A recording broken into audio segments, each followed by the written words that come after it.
वंदे मातरम।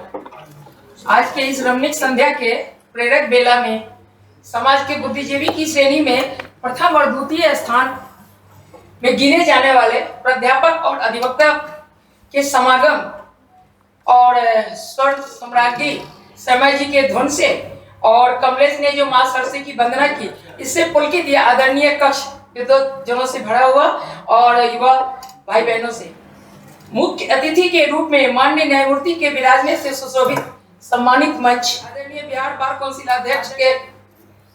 अध्यक्ष महोदय जो आज के हमारे मुख्य वक्ता हैं आदरणीय वर्मा साहब एवं सभी गणमान्य मंचासीन हमारे विभूति जन जो हमारे अभिभावक जन हैं, सभी को मेरा प्रणाम अभिनंदन। प्रतिवर्ष 21 फरवरी अंतर्राष्ट्रीय मातृ दिवस जानकारी सह जागृति के निमित्त आयोजन है। भारतीय भाषा अभियान के तहत मातृभाषा का अभिप्राय प्रांत के समान व्यवहारिक भाषा से है, जैसे कि बिहार में हिंदी। जनता को न्याय जनता की भाषा में, इससे तात्पर्य है कि न्याय सामान्य जीवन की कोई व्यवहारिक अवस्था नहीं होती। किसी के साथ अन्याय हुआ है तो प्रतिक्रियात्मक शब्द, उसका विपरीतार्थक शब्द है न्याय। राष्ट्र का समूचा जीवन विधि द्वारा विनियमित होता है। कानून से ही जनतंत्र चलता है। मैं लिहाज कर रहा हूं कहीं अंग्रेजी के शब्द कुछ निकल ना जाए, जैसा योगेश बाबू के शब्दों में था, इसलिए कि हिंदी पर बोलने आया हूं, बीच में अंग्रेजी बोलता चला जाऊं। और विधि की जितनी भी अवधारणाएं अभी तक विकसित हो सकी हैं, उनमें विधि का तात्पर्य उस प्रमाण से है जिसे किसी प्राधिकारी ने किसी ऐसे समुदाय के लिए प्रतिस्थापित किया है जिसे वह समुदाय अपने लिए बाध्यकारी मानता है। बाध्यकारी का अंग्रेजी आप समझ लीजिए, मैं बोलना नहीं चाहता हूं। और वह प्राधिकारी ऐसी शक्तियों से परिपूर्ण है जिसके प्रयोग से वह सामान्य प्रतिमानों अथवा नियमों का निर्माण कर सकता है तथा विभिन्न प्रकार की अनुशास्त्रियों के द्वारा उनका प्रवर्तन करा सकता है। दूसरे शब्दों में, विधि नियमों का एक ऐसा निकाय अथवा पुंज है जिसे कोई समुदाय अपने कल्याण के लिए आवश्यक मानता है और उसके प्रवर्तन के लिए एक विशिष्ट तंत्र की स्थापना करता है।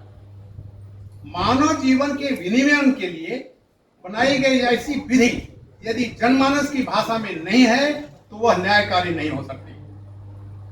जनमानस की भाषा में होनी चाहिए। वह विधि अंधी है जिसमें न्याय नहीं है, और यदि न्याय जनता की भाषा में नहीं दिया गया है तो विधि सम्मत होते हुए भी वह एक पंगु न्याय है। राष्ट्रीय जीवन को राष्ट्र की उस राजभाषा के माध्यम से विनियमित करने, उसी में न्याय प्रदान करना तथा सारी समस्याओं का निराकरण करना जिसमें कि कोटि कोटि जनमानस अपनी अभिव्यक्ति देखता और पाता है, एक जुग पुकार है। अतः इस संदर्भ में तथा भारत की भाषाई समस्या के संदर्भ में इस बात का अनुसंधान करना आवश्यक है कि विधि के क्षेत्र में राजभाषा का प्रयोग किस रूप में, किस सीमा तक और किस संभावना तक किया जा सकता है। मित्रों, और नहीं करूंगा, थोड़ा और है। न्यायमूर्ति नहीं रहते तो हल्की फुल्की बातें करता, अभी नहीं कर सकता। भारत की राष्ट्रीय एकता और अखंडता को बनाए रखने के लिए भी अंग्रेजी को अभी तक लंबे समय तक उच्चतम न्यायालय और उच्च न्यायालयों में की भाषा के रूप में बना रहना है। समय का विस्तार उस सीमा तक जा सकता है जब तक अखिल भारतीय स्तर पर हिंदी प्रतिष्ठित नहीं कर दी जाती। इसलिए आवश्यक है कि चाहे भले ही राज्य विधान पालिकाएं विभिन्न क्षेत्रीय भाषाओं को राजभाषा के रूप में स्वीकार कर लें, विधि की भाषा सारे देश में एक रहनी चाहिए और इस रूप में हिंदी को ही प्रतिस्थापित करने के लिए योजनाबद्ध ढंग से कार्य किया जाना चाहिए। क्षेत्रीय भाषाओं के प्रतिनिधियों को बैठकर यह निश्चित करना चाहिए कि केंद्रीय स्तर पर अंग्रेजी का स्थान हिंदी किस गति से ले। एक दिन में नहीं होगा। क्षेत्रीय भाषाओं के शब्दों और पदावलियों को भविष्य में हिंदी में अपनाया जाना चाहिए। योगेश बाबू ने कहा कि सरलीकरण करो। न योगेश बाबू तुलसीदास है, न हम वाल्मीकि हैं, कहां से सरलीकरण करें। हम लोग तो दिन भर अपने रोटी दाल के चक्कर में क्लाइंट को ठगने में उसके जेब का एक्सरे करने। भाषा के संदर्भ में राष्ट्र भी संक्रमण काल से गुजर रहा है। अभी भी विधि, विज्ञान, तकनीक और चिकित्सा के क्षेत्र में हिंदी को लाने और अंग्रेजी को हटाने में हमें प्रतीक्षा कर वहीं है। वहीं पहुंचे हैं। प्रतीक्षा करो और देखो कि नीति पर चलना होगा। हिंदी तो समूचे भारत की एक संपर्क भाषा बन चुकी है। मेरे पूर्व के एक वक्ता ने कहा कि महात्मा गांधी गुजरात के थे, उन्होंने हिंदी को अपनाया इसलिए कि उनको राष्ट्र नेता बनना था, राष्ट्रपिता होना था। वो सर्वमान्य भाषा थी, पूरे हिंदुस्तान में सुनी जाती थी, समझी जाती थी। हिंदी तो समूचे भारत की एक संपर्क भाषा बन चुकी है। अंग्रेजी और क्षेत्रीय भाषाएं तो कुछ लोगों की भाषा है। भारत ने चूंकि लोकतंत्र की व्यवस्था को स्वीकार किया है, इसलिए एक न एक दिन जनता की भाषा हिंदी अपना पद ग्रहण कर लेगी। इतना ही नहीं, महात्मा गांधी, दयानंद सरस्वती और आचार्य विनोबा भावे जैसे महापुरुष और उनके जैसे राष्ट्रभक्त जो अब हैं, स्वयं आगे बढ़कर इसे विधि के क्षेत्र में भी अकेली राजभाषा के रूप में प्रतिस्थापित करेंगे, ऐसी आशा है। मैं चूक जाऊं अगर इस सभागार में जो महान विभूतियां हैं, दो तो भगवान हैं, एक तीसरे भी गुरु हैं। सामने वीर कुंवर सिंह जी हैं, दिनकर जी के बगल में रेणु साहब हैं, अनिश्वर नाथ रेणु, जिनके साथ कॉफी हाउस में बैठने का अवसर मिला है। मैं भी अब कोई कम उम्र का आदमी हूँ, 71 साल का हो गया। लोकनायक के बारे में क्या कहूँ, राजेंद्र बाबू के बारे में क्या कहूँ। मैं एक बात कहता हूँ, एक उपन्यास था मारे गए गुलफाम, संगीत सामग्री है, सुना होगा। उस पर एक फिल्म बनी थी, तीसरी कसम। उसी उपन्यास पर वो फिल्म बनी थी, तीसरी कसम, जिसमें राज कपूर 3 कसमें खाते हैं। मैं इस सभागार में उपस्थित सारे विद्वान जनों से एक चौथी कसम खाने को कहता हूं, अपनी भाषा को अपनाइए, उसी का विकास करिए, उसी के लिए समर्पित हो जाइए, इस आंदोलन को सहयोग करिए। धन्यवाद। जय हिंद, जय भारत। अब जिसका हमें इंतजार है, हमारे मुख्य अतिथि न्यायमूर्ति श्री अंशुमान जी आए।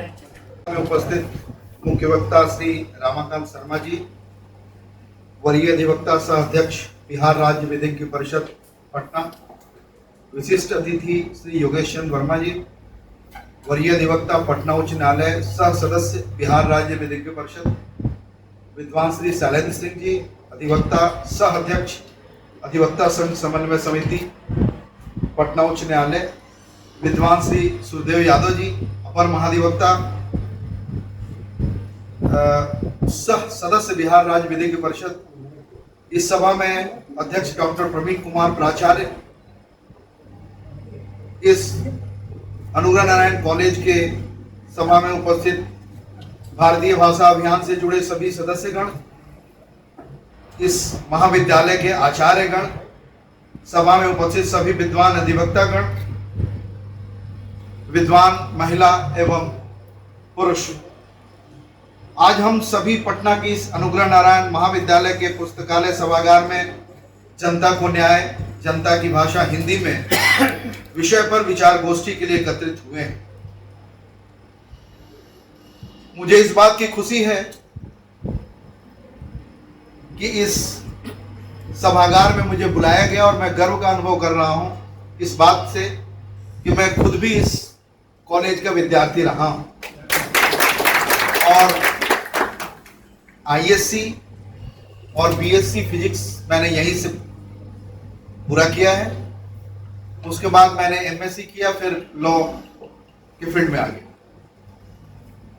मानव, यह हम सबको विदित है कि भारत में एकीकृत न्यायिक प्रणाली कार्य करती है, जिसमें जिला न्यायालय प्रारंभिक न्यायालय है, उच्च न्यायालय मध्य का न्यायालय है राज्य स्तर पर, और सर्वोच्च न्यायालय शीर्षस्थ न्यायालय है। इस एकीकृत न्यायिक प्रणाली के कारण हमारे देश में प्रचलित सभी विधियों में एकरूपता है। माननीय सर्वोच्च न्यायालय के निर्णय सभी उच्च न्यायालयों में और उच्च न्यायालय के निर्णय दूसरे उच्च न्यायालयों में दृष्टांत के रूप में और निम्न न्यायालयों में लागू होते हैं। भारतीय संविधान भारत की शासन व्यवस्था का मूल आधार है, चाहे वह विधायिका हो, कार्यपालिका हो अथवा न्यायपालिका। सभी को संविधान का पालन करना है, उसके अनुरूप चलना है। हमें यह भी विदित है कि संविधान भारत का मूल है और संविधान के भाग 17 अनुच्छेद 343 में भारतीय संघ की राजभाषा हिंदी निर्धारित है, लिपि देवनागरी निर्धारित है। अनुच्छेद 351 में यह प्रावधान है कि राज्य का कर्तव्य है कि वह हिंदी का विकास करे।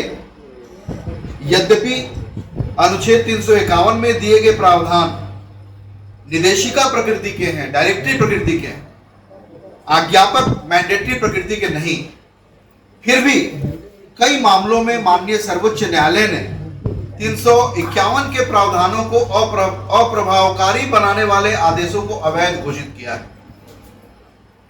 आज आजादी के 75 वर्ष बीतने के बाद भी भारतीय संविधान के 74 वर्ष पूरा होने के बावजूद हिंदी पूरी तरह संघ की भाषा नहीं बन पाई है, जबकि वास्तविकता यह है कि हिंदी विश्व में अंग्रेजी और मांdarin के बाद तीसरी सबसे ज्यादा बोले जाने वाली भाषा है। इस भाषा को हम भारतवर्ष के सभी लोग सुनते और समझते हैं। 50% से ज्यादा लोग लिख पढ़ सकते हैं और इस प्रकार हिंदी भाषा भारतवर्ष में जनता की भाषा कही जा सकती है। हमारे देश के कई राज्यों ने, खासकर हिंदी भाषी राज्यों ने, बिहार, राजस्थान, मध्य प्रदेश, गुजरात, उच्च न्यायालयों के समक्ष कार्यवाही में हिंदी के उपयोग के लिए राज्यपाल के द्वारा और विभिन्न न्यायाधीशों के द्वारा न्यायालयों में आदेश या न्यायालयों के पिटीशंस फाइल हो सकते हैं, दाखिल किए जा सकते हैं। मेरा इस विचार गोष्ठी में यह विचार है कि आज की जो समस्याएं जिसके बारे में सभी वक्ताओं ने कहा, और खास करके हमारे यशस्वी प्रधानमंत्री, जिनका यह खास हमेशा जब वो न्यायपालिका के किसी भी सभा में उपस्थित हुए हैं तो उन्होंने इस बात की चर्चा की कि हिंदी में कार्य ज्यादा से ज्यादा होना चाहिए, और उनके इस निर्देश के अनुरूप सर्वोच्च न्यायालय ने आज के डेट में ऐसी व्यवस्था की है कि किसी भी आदेश को, किसी भी निर्णय को हम हिंदी में रूपांतर देख सकते हैं। उसका हिंदी रूपांतर का हम वेब कॉपी हम निकाल सकते हैं। लेकिन मैं यहां एक बात आपसे कहना चाहता हूं जिसके बारे में पूर्व के वक्ताओं ने चर्चा की है कि हम हिंदी का जब अर्थ निकाल के देखते हैं उन निर्णयों में, तो हम देखते हैं कि उन निर्णयों में निर्णय का भाव नहीं। तो ये हम अधिवक्ता समुदाय की अखंड जिम्मेवारी है कि हम नियमित रूप से उन निर्णयों को देखें, पढ़ें, और जिन निर्णयों के हिंदी रूपांतर में भाव का अभाव प्रतीत होता है तो हम वहां कंप्यूटर पर ही सूचना दें कि यहां भाव की कमी आ रही है। ऐसा प्रावधान किया गया है और ये जिम्मेवारियां सर्वोच्च न्यायालय ने निम्न न्यायालयों के न्यायाधीशों पर दी है। मेरा यह कहना है कि चूंकि ये विद्वजन जहां अधिक से अधिक अधिवक्ता बैठे हैं, न्याय प्रणाली में कानून और उसके निर्णय को सबसे ज्यादा समझने वाले दो ही व्यक्ति, अधिवक्तागण और न्यायाधीशगण।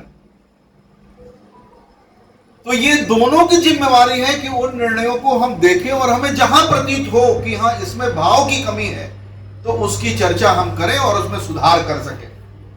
बिकॉज एक कदम, क्योंकि ये एक कदम आगे बढ़ चुकी है न्यायालय और हिंदी में रूपांतर निर्णय आ रहे हैं, वेब कॉपी में हम देख सकते हैं।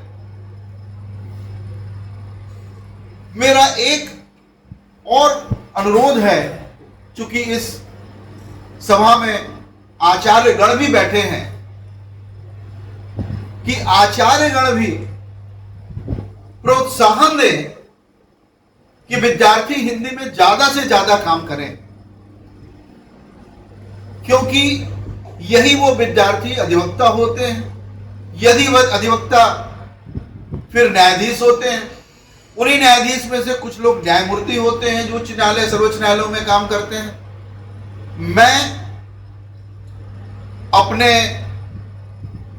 27 वर्षों के अधिवक्ता के रूप में कार्य करने के अनुभव, 25 वर्षों तक विधि के क्षेत्र में शिक्षा देने के अनुभव, 12 वर्षों तक बिहार राज्य विधि आयोग के सदस्य के रूप में कार्य करने के अनुभव, 14 वर्षों तक न्यायिक प्रशिक्षक के कार्य करने के अनुभव और लगभग 2 वर्षों के रूप में न्यायमूर्ति के रूप में काम करने के आधार पर आप जैसे विद्वानों के समक्ष यह निवेदन करता हूं कि जनता को न्याय हिंदी में ये केवल और केवल अधिवक्ता के सामूहिक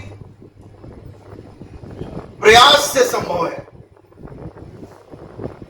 ज्यादा से ज्यादा आवेदन आप हिंदी में लिखें। आप यह देख ही चुके हैं कि अब पटना उच्च न्यायालय में हिंदी में आप, अंग्रेजी में भी अगर आपके आवेदन हैं, लेकिन आप हिंदी में जब बहस करते हैं तो न्यायालय आपकी हिंदी में बहस को सुनते हैं।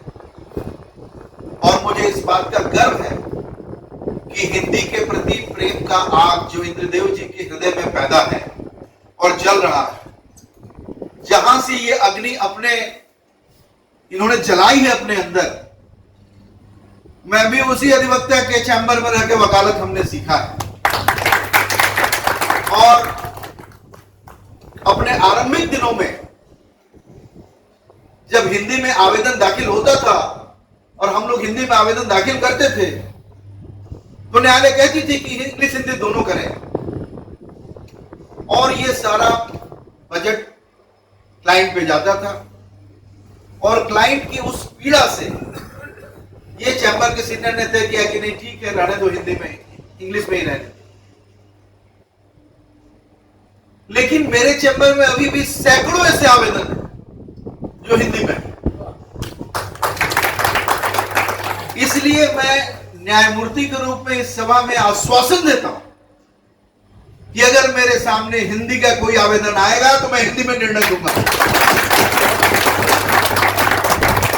और जिस निर्णय के विषय में आप सबों ने चर्चा की उसमें अधिवक्ता के रूप में इंद्रदेव जी ही थे और इन्होंने हिंदी में आवेदन लिखा था और बहस के बाद इन्होंने अनुरोध किया कि मैं चाहता हूं कि निर्णय हिंदी में ही। वह संजोग था कि मेरे पास जो स्टोना है उसमें से हिंदी जानता था, जैसी जानकारी मुझे थी, मैंने बुलाया और हिंदी में निर्णय। इसलिए मेरा अनुरोध है कि आप हिंदी में ज्यादा से ज्यादा आवेदन डालें, बिकॉज आज सन 1975 के नोटिफिकेशन की चर्चा, जिसकी चर्चा श्री यादव सर ने की, वो नोटिफिकेशन ऑलरेडी पहले आ चुका है। केवल टैक्स मैटर और संविधान के, और जहां हम वायरस चैलेंज करते हैं, रिट पिटिशन, यही 2 पिटिशन इंग्लिश और हिंदी में केवल दाखिल करना था। बाकी के लिए 1975 से ही ये प्राप्त हो चुका था कि आप दाखिल कर सकते हैं, उसमें कोई रोक नहीं। इसलिए इसको आगे बढ़ाने के लिए अब आग इंद्रदेव प्रसाद के दिल में नहीं, सभी अधिवक्ताओं के दिल में चलती। मैं, क्योंकि बहन परमार ने कुछ ऐसी चर्चा कर दी कि शिक्षक, मूल रूप से शिक्षक होने के नाते मैं अपने को रोक नहीं पा रहा हूं और विषय से हट के कुछ बातें आपसे शेयर करना चाहता हूं। इन्होंने चर्चा की 154 सीआरपीसी। आप सभी जानते हैं कि सीआरपीसी अब बीएनएसएस हो चुका है, नोटिफाई होते ही वो काम शुरू हो जाएगा।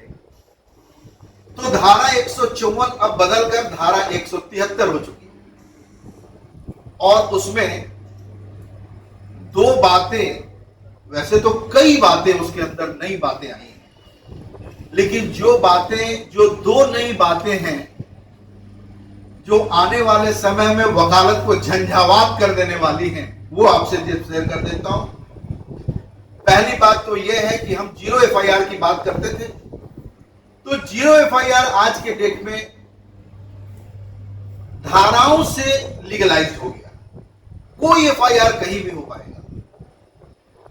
इसी में आगे यदि FIR आप इलेक्ट्रॉनिक माध्यम से दाखिल करते हैं तो आपको 3 दिनों के अंदर उस थाने में जाकर अपने उस इलेक्ट्रॉनिक पिटीशन पर, इलेक्ट्रॉनिक से ट्रांसफर किए गए आवेदन पर हस्ताक्षर की जरूरत पड़ेगी, अन्यथा आपका आवेदन वहां रुक जाएगा। लेकिन जो सबसे महत्वपूर्ण बात यह है कि संज्ञेय अपराध में जहां अनुसंधान दाखिल करते ही शुरू होता है,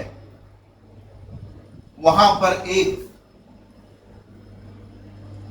ईंट का पत्थर रखा गया है, ईंट रखी गई है कि यदि 7 साल से कम का अपराध है तो अनुसंधान तुरंत नहीं शुरू होगा, बल्कि यह शक्ति पुलिस को प्रदत्त की गई है कि प्रिलिमिनरी इंक्वायरी करके यह देखा जाए कि सचमुच अपराध हुआ है या नहीं, और वैसे मामले में 14 दिन के बाद ही अनुसंधान शुरू होगा, 7 साल से कम के मामले में। यह बात याद रखें।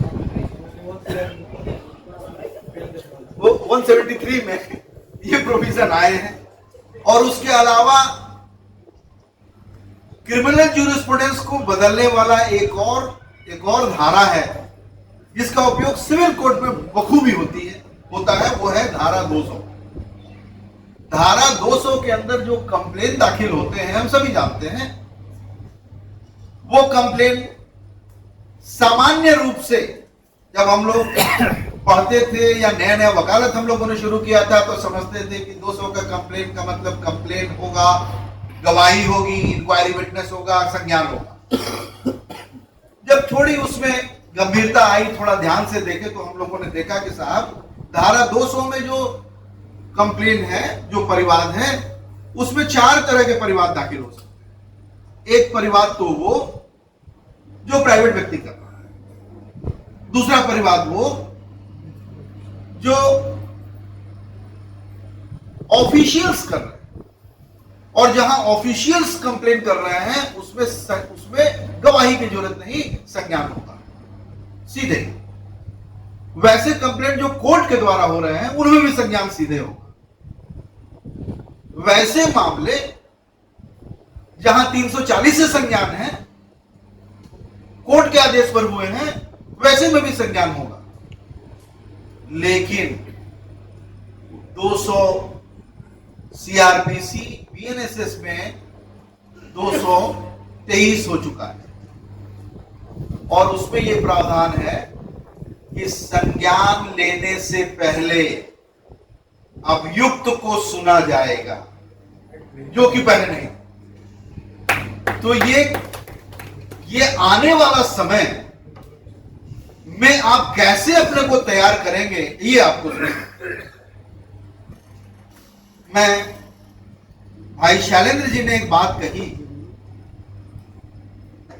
कि हिंदी में सोचकर अंग्रेजी में बोलना या अंग्रेजी में सोचकर हिंदी में बोलना, मैं इनकी बातों से थोड़ी असहमतता व्यक्त करता हूं। आप जब काम करने लगेंगे, मुझे ये अनुभव अपने शिक्षण कार्य के दौरान हुआ कि मेरा जो सबसे प्यारा विषय था पढ़ाने का, वो था व्यवहार प्रक्रिया संहिता, CPC, जिसके बारे में आज भी अधिवक्ताओं से अगर प्राइवेटली पूछा जाए तो कहेंगे सबसे टफ, हटाइए उसको। बट मेरा ऐसा अनुभव है CPC के बारे में कि व्यवहार प्रक्रिया संहिता को किसी ने बनाया नहीं, बल्कि ये इवोल्यूशन ऑफ लॉ है, और इस इंडियन सब कॉन्टिनेंट में जिसका भी जन्म हुआ है और जो बड़ा हुआ है, चाहे वो पढ़ा लिखा हो, चाहे वो निरक्षर हो, सीपीसी का पूरा ज्ञान उसे, सीपीसी उसके रग रग में बह रहा है, उसे सिर्फ उसे निकालने की जरूरत है। सीपीसी कोई पढ़ के किसी ने नहीं सीखा। इस इंडियन सब कॉन्टिनेंट में रहने वाले हर एक व्यक्ति को सीपीसी का ज्ञान इसलिए है कि वो इस इंडियन सब कॉन्टिनेंट में बड़ा हुआ है और उसको वो सारा ज्ञान है। और मैंने जब पहली बार इस बात को अपने विद्यार्थियों के समक्ष कहा, उस समय चाणक्य नेशनल विश्वविद्यालय में पढ़ाता था, तो मेरे क्लास का एक विद्यार्थी, हमने यही बात कही थी जो आपसे कहा कि इंडियन सब कॉन्टिनेंट में रहने वाले हर व्यक्ति के रग रग में सीपीसी दौड़ रहा है। तुम किसी को लाओगे, हम ऑपरेशन करके दिखा देंगे, लेकिन दिन शनिवार का रखना, समय लगेगा। शनिवार के दिन क्लास में पहुंचा तो देखा कि एक विद्यार्थी ने गार्ड को बैठाया है चेयर पर। तो मैं देखा, अपने गार्ड से पूछा कि भाई आप यहाँ क्या कर रहे हो? बोले सर विद्यार्थी को बैठाया हूं मैं। तो मैं पूछा कि आप क्यों बैठाए यहाँ इनको? बोले सर आपने कहा था, याद कीजिए मंडे क्लास में, कि ऑपरेशन करके दिखाएंगे। हम लोग तो सीबीएसई पढ़ के समझ नहीं आ रहा जरा इनके ऑपरेशन। मुझे याद है कि यही बात मैंने बीपार्ड के क्लास के दौरान मैंने कह दी। सरपंच लोगों का क्लास चल रहा था, एक सरपंच निरक्षर अंगूठा छाप, और यही बात मैंने कह दी कि सीपीसी से डरिए नहीं, वो सब आपके रग में बह रहा। महानिदेशक बैठे थे जो बाद में गवर्नर के यहां से फिर राज्यपाल प्रेसिडेंट के यहां से फिर रिटायर किए। मैं उन्हें पहचानता नहीं। उन्होंने हाथ उठाया, कहा कि इन महिला के ब्लड में से निकालिए। तो वो ऑपरेशन करके मैंने निकाल के दिखाया हूं। इसलिए सीपीसी कोई डरने की चीज नहीं, वो बिल्कुल आपके अंदर, आपके रग रग में बह रही है। It is an evolution. केवल ध्यान देने की दो बात है कि जिस इंडियन सब कॉन्टिनेंट में हम रह रहे हैं उसमें निर्णयन की प्रक्रिया क्या है, वो सिर्फ हमें सीखना है कि निर्णयन की प्रक्रिया क्या है। पूरे वर्ल्ड में दो ही तरह से निर्णय होते हैं।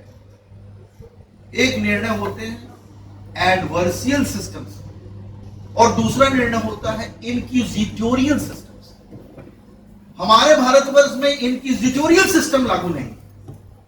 हमारे भारतवर्ष में एडवर्सरी सिस्टम, कि अगर एक व्यक्ति आरोप लेके आता है अगर न्यायालय में, तो जिस व्यक्ति पर उसने आरोप लगाया उसको अपॉर्चुनिटी दी जाएगी कि आप अपना बचाव करें, और जब वो अपना बचाव करेगा तो न्यायालय दोनों के बातों को सुनने के बाद निर्णय करेगी।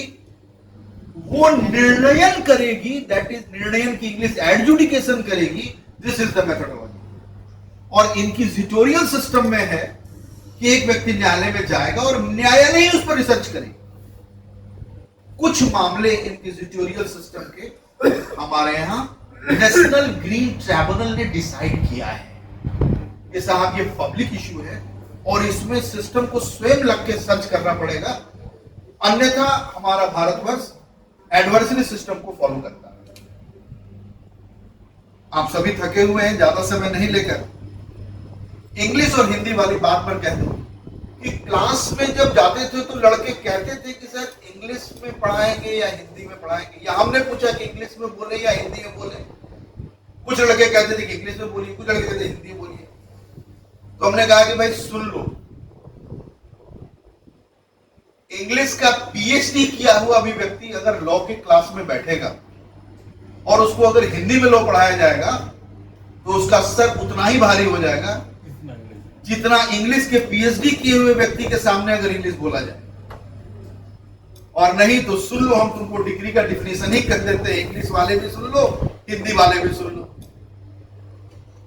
तो मेरा ये कहना है कि ये ऐसा इसलिए है कि लॉ के शब्द चाहे वो इंग्लिश में हो या हिंदी में हो, वो बोलते हैं और हमें उसे पकड़ना होता है, हमें उसके भाव को देखना है, हम अगर उसके भाव को नहीं देखेंगे तो हमें वो समझ में नहीं आएगा। और इस बात को समझने के लिए मैं एक उदाहरण आपके सामने देना चाहता हूं, जिस पर हम रात और दिन कार्य करते हैं। हमने जजमेंट शब्द सुना है सभी से। ये जजमेंट क्या है? जजमेंट की परिभाषा सीपीसी में दी गई और जजमेंट शब्द की परिभाषा 2 लाइन में दी गई है, 2 line. Judgement is the statement of जज। Judgement is the statement of जज on the ground of degree. अगर इस स्टेटमेंट को केवल ध्यान में रखा जाए और अपने अनुभव को पीछे छोड़ दें तो ये बताएं कि पहले डिग्री या पहले judgement. Judgement is the statement of जज on the ground of degree. तो पहले डिग्री आता है या पहले जजमेंट आना चाहिए? जजमेंट। ये तो अनुभव से आप बोल रहे हैं। Judgement is the statement of जज on the ground of degree. तो पहले डिग्री आएगा तब ना आएगा जजमेंट, अगर इस स्टेटमेंट को बोला जाए। लेकिन अनुभव कहता है कि साहब क्या बात, ऐसा तो होता नहीं है। तो क्या सेक्शन 2(9) की डिफिनेशन गलत है? क्या है आखिर? अगर गलत होता तो चैलेंज होकर अमेंडमेंट हो जाता। 100 वर्ष से अधिक हो गए, अभी तक वो जज का तज बना हुआ है। तो मैं आप सभी यहां अधिवक्ता बैठे हैं, कोई मुझे बता दे कि बिना समझे हुए क्या आप कुछ भी लिख सकते हैं? बिना दिमाग में आए आप कुछ लिख सकते हैं? 4 लाइन भी लिखना होगा तो आपको दिमाग में वो आना होगा कि क्या लिखना है। तो अगर आप जजमेंट जज साहब लिख रहे हैं तो निश्चित रूप से डिग्री पहले आ रही है। वो आपके लिए नहीं, जज के दिमाग के लिए डिग्री पहले है कि डिग्री उनके दिमाग में आ गई और जिताना किसको, हराना किसको, उसके लिए वो रीजनिंग लिखा। इसलिए वो डिफिनेशन अपने आप में बिल्कुल करेक्ट है, अपने आप में बिल्कुल करेक्ट है। और इस तरह से व्यवहार प्रक्रिया संहिता के लगभग हर एक सेक्शन में इसी तरह की गूढ़ बातें छिपी हुई, जिसको कई बार अनुभव करने से वो निकलती है। मैं अपने मित्र से यह कहना चाहता हूं कि इनिशियल 2-3 महीनों तक शायद ऐसा होता होगा कि हिंदी पढ़ के इंग्लिश ट्रांसलेशन होता है, लेकिन काम करते करते करते करते एक ऐसा समझ पैदा होता है, जैसे ही आपके पास वोकैबुलरी बढ़ जाएगी, जैसे ही आपके पास शब्दों का ज्ञान बढ़ेगा, आप हिंदी में सोचेंगे, हिंदी में लिखेंगे, हिंदी माइंड में आएगा, हिंदी में सब करेंगे, ट्रांसलेशन की कोई जरूरत नहीं पड़ेगी। और उसी तरह इंग्लिश में भी है कि इंग्लिशी में वर्ड आएगा, इंग्लिशी में थिंक करेंगे, डायरेक्ट इंग्लिशी में निकलेगा। क्या भोजपुरी से हिंदी करने के लिए हमें ट्रांसलेशन की जरूरत है? शब्दों का भंडार होना चाहिए और ये अनुभव से आए। ये आप बातें करेंगे, जिनको हिंदी में दिक्कत, हिंदी जी को पकड़ लीजिए। लाइए, मैक्सिमम लॉयर शुरू जब हम ड्राफ्ट करते हैं तो क्या करते हैं? जरा सा पिटीशन लाइब्रेरी कैसे ड्राफ्ट किया? बिकॉज हम वहां से यूशर्प कर रहे हैं नॉलेज को, हम यूशर्प कर रहे हैं शब्द ज्ञान को कि इस समय कौन सा ज्ञान।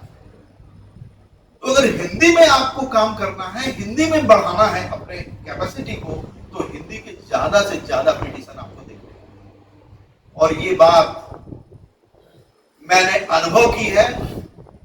इंद्रदेव जी को जब अपने सीनियर से ये ज्ञान लेते थे तो मैं बैठा वहां देखता था कि कैसे ये डांट सुन रहे हैं, कि कैसे ये पिटीशन देख रहे हैं, कैसे इनको जिम्मेवारी मिल रही है कि नहीं, ये गलत हो गया, फिर दूसरा ड्राफ्ट करके लाई, फिर तीसरी बार ड्राफ्ट करके लाई। एक पिटीशन को इन्होंने 10-10 बार, 20-20 बार ड्राफ्ट करके उस मुकाम पर ये पहुंचे। और मुझे अपार हर्ष है कि आज इनका नाम इतना है और ये अभियान से जुड़ के आज सर्वोच्च शिखर पर। धन्यवाद। हमारे मुख्य अतिथि महोदय न्यायमूर्ति डॉक्टर अंशुमन, हमारे बिहार काउंसिल के सुनामधन्य अध्यक्ष रमाकांत शर्मा जी,